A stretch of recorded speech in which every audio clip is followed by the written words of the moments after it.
Hi and welcome to the Financial Fox. I'm back here on the Financial Fox Crypto Show with Charles Hoskinson, CEO of Input and Output Hong Kong and founder of Cardano. Charles, I want to pick up on our last interview on Libra and the concern and question raised after the announcement of Libra. Regulators obviously all over the world have turned their eye to cryptocurrency, and crypto legislation has become one of the main topic. What are your views about the kind of regulation we should have in the market and also for blockchain application? Well, it's one of those, first they ignore you and then they laugh at you and then they fight you type of things. And we've gotten to the point where regulators are really starting to realize that cryptocurrencies are a threat to sovereign currencies. And they are a threat to the way the financial order has been constructed. The financial order we have, it comes from the Bretton Woods Agreement and the subsequent agreements from the 1940s, and it was kind of an aftermath of the spoils of World War II. That was a struggle to decide who gets to run the world, and the philosophies that will get to run the world. And it's not just run the world in terms of military powers, but also run the world economically. So the game that we all have to play. So that's been a semi-stable system in the free world for almost 80 years. And now that's coming to an end. And it's coming to an end out of necessity. 2008 was the last milestone for the legitimacy of this system to basically go away. And everybody realized that we need something different and new. And what cryptocurrencies are doing is they're basically a conversation about where the world financial system needs to go in every respect, from how property rights work, to how transfers are going to work, to how regulation is going to work, to how globalization is going to work, to what asset differentiation is going to be. Why are bonds different from commodities, different from securities? Why should they be regulated differently? Why can't they live within the same environment and trade in the same marketplaces? So that conversation is happening right now. Things like Libra, they're like the Sputnik moment. So, Sputnik was a wake-up call for America. We had this vision that we were always super ahead of the Soviets, and we just were so technologically advanced, and then suddenly they have satellites and we don't, and we're thinking to ourselves, holy moly, we got to get on the ball. And so then we put a lot of money in, created DARPA, created the US space program, and in a little while we went to the moon. Libra's doing the same thing. It's a global awakening, and it's telling politicians this financial order that you're used to is ending. And whether you like it or not, things are changing. So predictably, you're going to have certain people who just say we got to fight to preserve what we have because we like what we have. There are going to be other people who say it's a power grab. And as the old dies, there's a huge opportunity for us to come running in and grab as much of it as we can. And then you have other people who say it's an opportunity for us to build a truly global system that is fair, that has equality about it, where everybody has equal access, where the billionaire and the farmer basically have access to the same system for the first time in human history. And it's a system that no one controls and no one can manipulate to gain a financial advantage. So all of this is happening real time. This conversation is happening real time, and it's going to take decades for it to eventually settle. And I very firmly believe that our side is going to win, the cryptocurrency side, the side that believes in decentralization, the side that believes in pushing power to the edges, because the alternative would be you'd have to pick a standard. You'd have to either say the United States is going to be in control for another century, or China is going to be in control, or some federation of nation states are going to be in control. And then that means there's winners and losers, and some group of people will win and big and be able to build empires from it, and the vast majority of people kind of live in a sucky system that they don't really like. And there's just no reason for that win-lose. We can have win-win. America can be just as rich and just as powerful if it didn't have the dollar than if it did.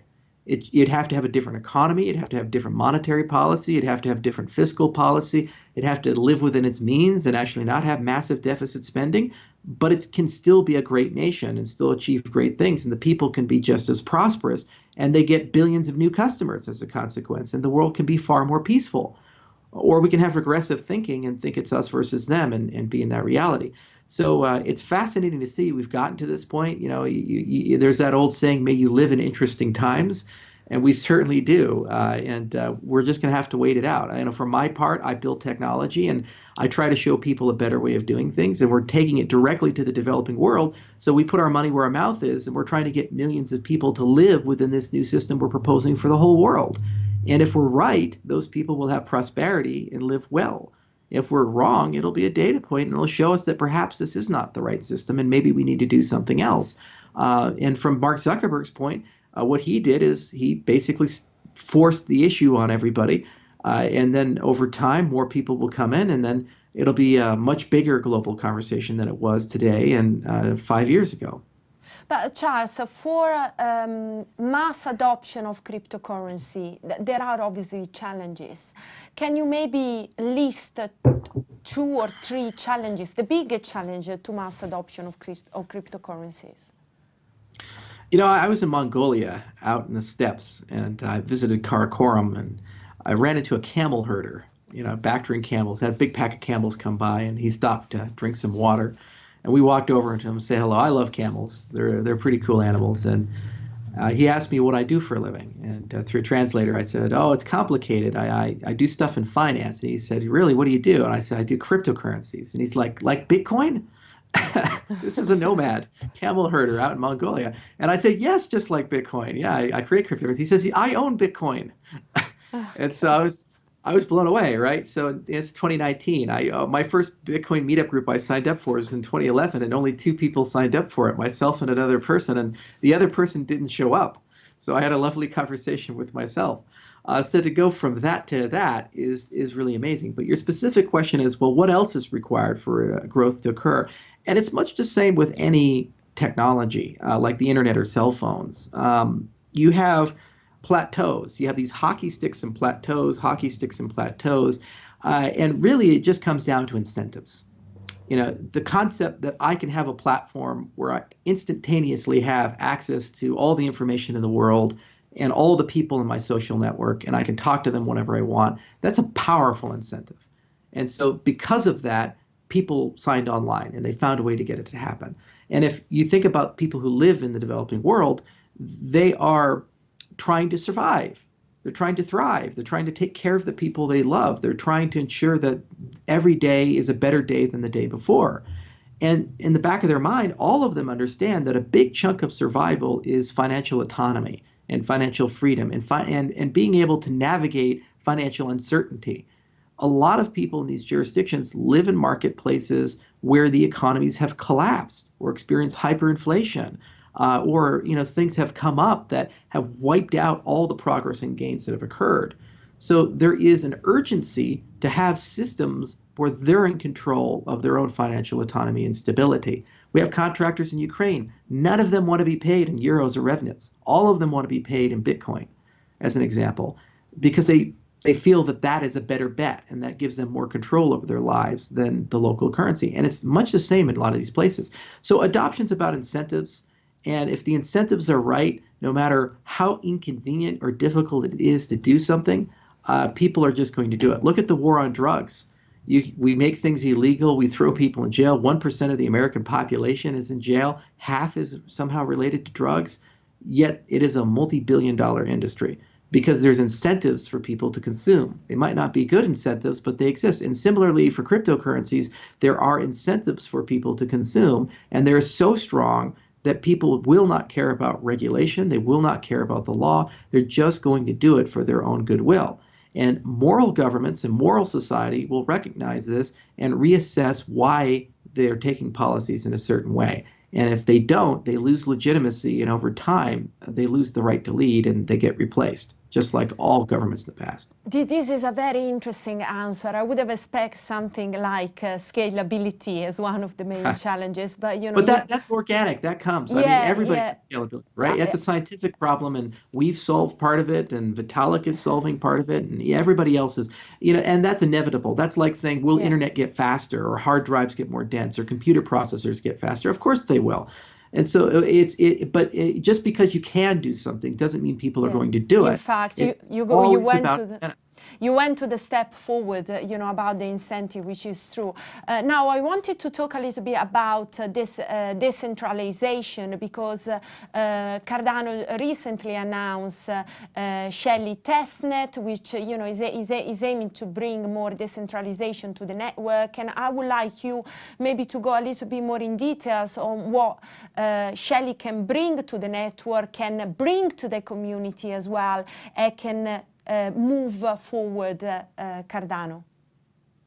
So when we started Cardano, it was almost like a DARPA project. It was high risk, high return research, and we had three fundamental design goals. We wanted to have a system that was scalable, so it got faster or stayed at the same rate of performance regardless of how many users you had. We wanted to have a system that could talk to all the other systems, so it had interoperability in its DNA, because financial systems have to talk to each other for them to work. Could you imagine a world where Wi-Fi was particular to the phone? So you could only connect to Samsung routers or Apple routers or something. It would be a mess. And we wanted to have a world that was sustainable, meaning that the who pays and who decides problem was resolved. The problem with cryptocurrencies is there's no central curator. So there's no Microsoft to Windows or Apple to the iPhone, right? Instead, there has to be a different model for control and for evolution of the product and for the maintenance of the product. So that required gargantuan amounts of first principles research. We took a step back and just started writing paper after paper after paper. And basically, we mapped out the entire design space of scalability, interoperability, and sustainability. And we got to a point where we got comfortable with a design. And we said, okay, here is what we're going to do. And the first part of that was just getting into market and getting people philosophically in love with what we were attempting to solve. And that was Byron. We released that in September of 2017, allowed us to get liquidity, allowed us to get a community. And now we're on 30 exchanges. We're in the top 15 for cryptocurrency. And there's a lot of passion and excitement behind the philosophy of the project. And it's a cryptocurrency like Bitcoin. It has the same functionality in that respect.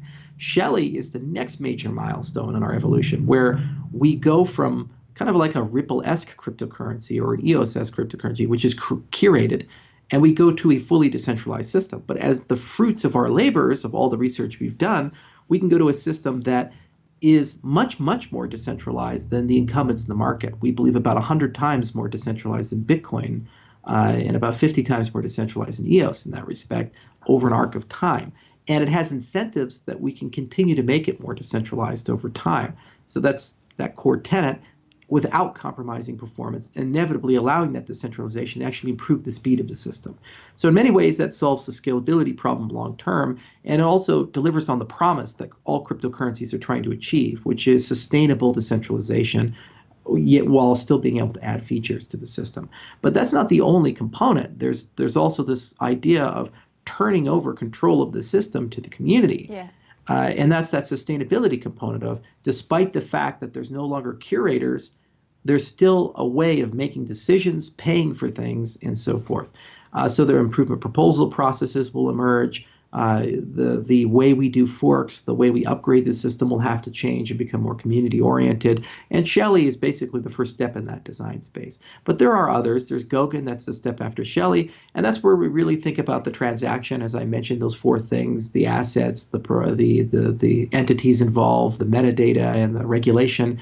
And they always, of course, are programmable. So smart contracts are coming with Goguen, and this is where we really have a transaction model that we feel is sufficient for the financial needs of the entire world. And then you have to get these systems to perform at a scale of billions of people. So that's where Basho comes from. And then finally, you have to put very strong governance tools into the ledger so that if I went away or other people went away, there is a coherent process. There's a constitution, if you will, to run it. And that's what Voltaire is about. So these are the major milestones: Basho, Shelley, Byron, Shelley, Basho, Goguen, and Voltaire. And basically each and every one of them runs somewhat in parallel, because the research for all of them is being done at the same time. And they kind of converge to a singular product at the end of 2020 that we feel is basically sufficient to be a financial operating system for the world and to be Darwinian, meaning that it can evolve over time, year by year by year, to meet the needs of society as it changes, and to meet the needs of millions of new users who come on board without compromising the fundamental principles of the system. The Bitcoin-esque principles of immutability and auditability and irreversibility of transactions, and the principles of you're in control of your own financial future, and these principles that everybody gets to play and everybody's equal in that respect. So it's very exciting to kind of see us going from wild ideas to the lab to the developer to actually seeing it go out into the general public. It's been a very long road. It's been very stressful and very hard. But, all good things require work, and we're excited about it. So, Charles, when are you going to retire? Yeah, I have my horse ranch, and I got my geese and chickens and all these other things.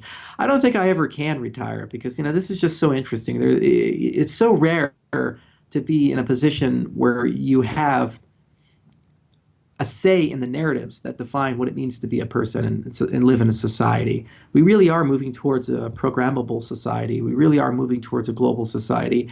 And, every few hundred years we have that conversation. And this is, I just happen to be lucky enough to have been born at a time where that conversation's ongoing. And the magic of being in my position is that not only do I get to hear about it, I actually get to have an opinion about it that people are paying attention to. So I don't think I'll retire until that conversation's done. And then I can go and enjoy the horses and enjoy the sunsets and so forth. But I love being in the arena. It's a hell of a lot of fun. Yeah, and obviously, we are just at the beginning of this paradigm change. So it will take quite a few years before we can really see a complete shake-up of the economy, of the society, with this new technology basically revolutionizing the way we live. Right. And also I have great partners. I work with amazing people like Tamara Hassan and Jer Maroney and Jeff Pollock, and every one of them adds something. I have 200 people at IOHK. I could wake up and there could be 2,000. And that's a source of reinvigoration, where every day when I wake up with these people and do things with them, I learn things I never thought I'd learn. I have experiences I never thought I'd experience. And it's really a magical thing. It's like a really good conversation that never comes to an end. And as long as we can have that conversation, as long as we have it, it's a good life and it's a good purpose. So I definitely love it. And like that old poem, I'm going to go kicking and screaming into the night. So there's no one who's going to take me out until I, there's no way I can continue. I'm going to keep going. That's great. Thank you very much, Charles, for being with us on the Financial Fox. It has been a very, very interesting interview. Thank you so much for having me on. Thank you. This is everything from the Financial Fox. I see you next time.